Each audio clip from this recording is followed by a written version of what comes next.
तो हम गवर्नमेंट से ये चाह रहे हैं कि उसकी बॉडी को हमारे तक पहुंचाए और ये एजेंट जो 7 एजेंट्स हैं इनके खिलाफ सख्त से सख्त कार्रवाई करे। Mohammad Asfan from Hyderabad was killed in Russia-Ukraine war. He has left behind his wife and 2 kids. Him, along with several other Indians, was duped by the agents and recruited as helpers fighting war along with the Russian army. They were allegedly forced into the Russia-Ukraine war. Mohammad Asfan being the second Indian to be killed in the war within a month. Another 23-year-old man, Ashwin Bhai from Gujarat, was killed in an airstrike on February 24. The matter has already been brought into the Ministry of External Affairs attention. असफान जो है 9 नवंबर को यहाँ से निकले थे हैदराबाद से चेन्नई, फिर उनकी फ्लाइट थी चेन्नई से शारजा से मॉस्को। ये 12 नवंबर को मॉस्को पहुंचे थे। ये गए थे बाबा ब्लॉक्स के जरिए, जिसमें बाबा ब्लॉक्स दुबई में है और उनके जो सब एजेंट है बम्बई में पूजा और सुफियान, ठीक है। इसके बाद जब ये मॉस्को रीच हुए तो बाबा ब्लॉक्स के वहाँ पर 4 एजेंट हैं जो असफान को एयरपोर्ट रिसीव करने आए थे। असफान हैदराबाद से, जहूर कश्मीर से और अरबाब हुसैन यूपी से। उनको वहाँ पर मॉस्को एयरपोर्ट पे रमेश और नाजिल बोल के एजेंट्स हैं जो चेन्नई के हैं, वो लोग वहाँ पर आए थे उनको रिसीव करने के लिए। वहाँ पर ये लोग उनसे पैसे भी लिए, डॉलर्स में जो लेके गए थे वहाँ से वो डॉलर भी लिए। इनको लेके जाके 13 नवंबर को एग्रीमेंट साइन करा लिए आर्मी का, जबकि एक बंदे से 3-3 लाख रुपए लिए थे ये, और ये बोल के भिजाए थे उनको कि वहाँ पर हेल्पर की और सिक्योरिटी की जॉब रहेंगी बोल के। और ये लोग एजेंट्स पे बहुत ज़्यादा भरोसा करे पैसे देने की वजह से।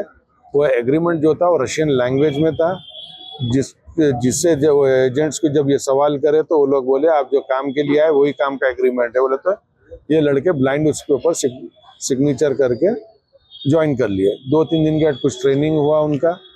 जब उनको दिसंबर के मिडिल में या स्टार्टिंग दिसंबर में जब वो एजेंट्स को कांटेक्ट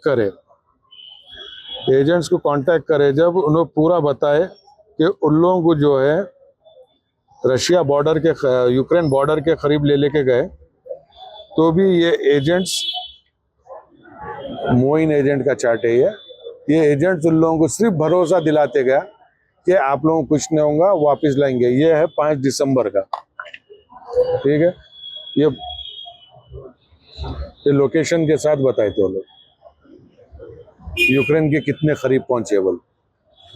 जब भी ये एजेंट्स क्या करे उन लोगों को निगलेक्ट करे। ये 5 दिसंबर की चार्ट है। अगर ये टाइम से उन लोगों को रोक लेते तो कोई लड़का नहीं मरता।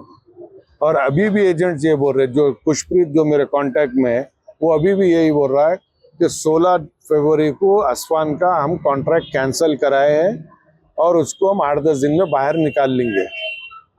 वो बोल के आज 15 दिन हो गया और ये अभी भी बोल रहा है। और रमेश बोल के जो एजेंट है वो रोस्टोडॉन बोल के एक एरिया है मॉस्को से 1000 किलोमीटर, वो उसको सैटरडे वहाँ जाने वाला है। वहाँ से डॉन्टेक्स जो है वहाँ जाने वाला है। वो बोला मैं असफान को लाने जा रहा हूँ।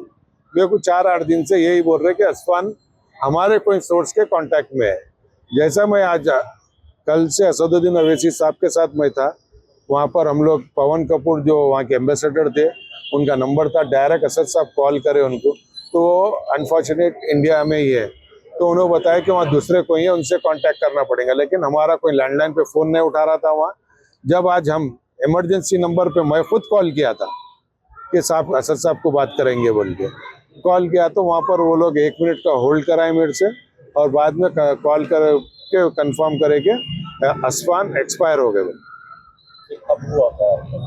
वही पूछ रहा मैं उनसे कि इसका ऑफिशियल कैसा है, कि भाई आपको कोई लेटर आया या आपको कोई मेल आया या वहाँ से बर्थ सर्टिफिकेट आया या पोस्टमार्टम रिपोर्ट आया?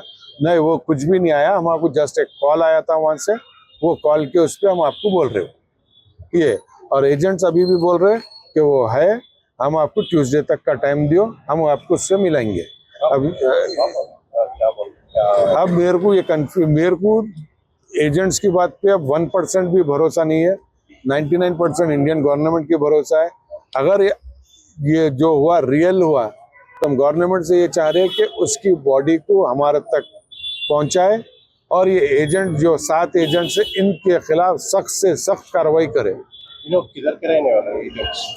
ये 3 एजेंट बम्बई के हैं, जिसमें से एक एजेंट दुबई में है, 2 एजेंट बम्बई में थे अभी, और बाकी के 2 एजेंट जो है चेन्नई के रमेश और नाजिल, और एक एजेंट है मोइन जो राजस्थान का है, और एक एजेंट है पुष्प्रीत जो रशियन पासपोर्ट होल्डर है लेकिन रशिया में रहता मॉस्को। रशियन एम्बेसी को जिम्मेदारी ले। मेरे को खाली मैं वो भी इमरजेंसी नंबर पे मैं कॉल किया बोल के मेरे को मालूम हुआ, और रशियन एम्बेसी ना मेरे को कोई मेल किया, इंडियन एम्बेसी जो रशिया में है मॉस्को में, ना मेरे को कोई मेल किए, ना ही कोई मेरे को अभी तक उनसे रिलेटेड डॉक्यूमेंट पहुंचाए कि इनका एक्सपायर हो गया।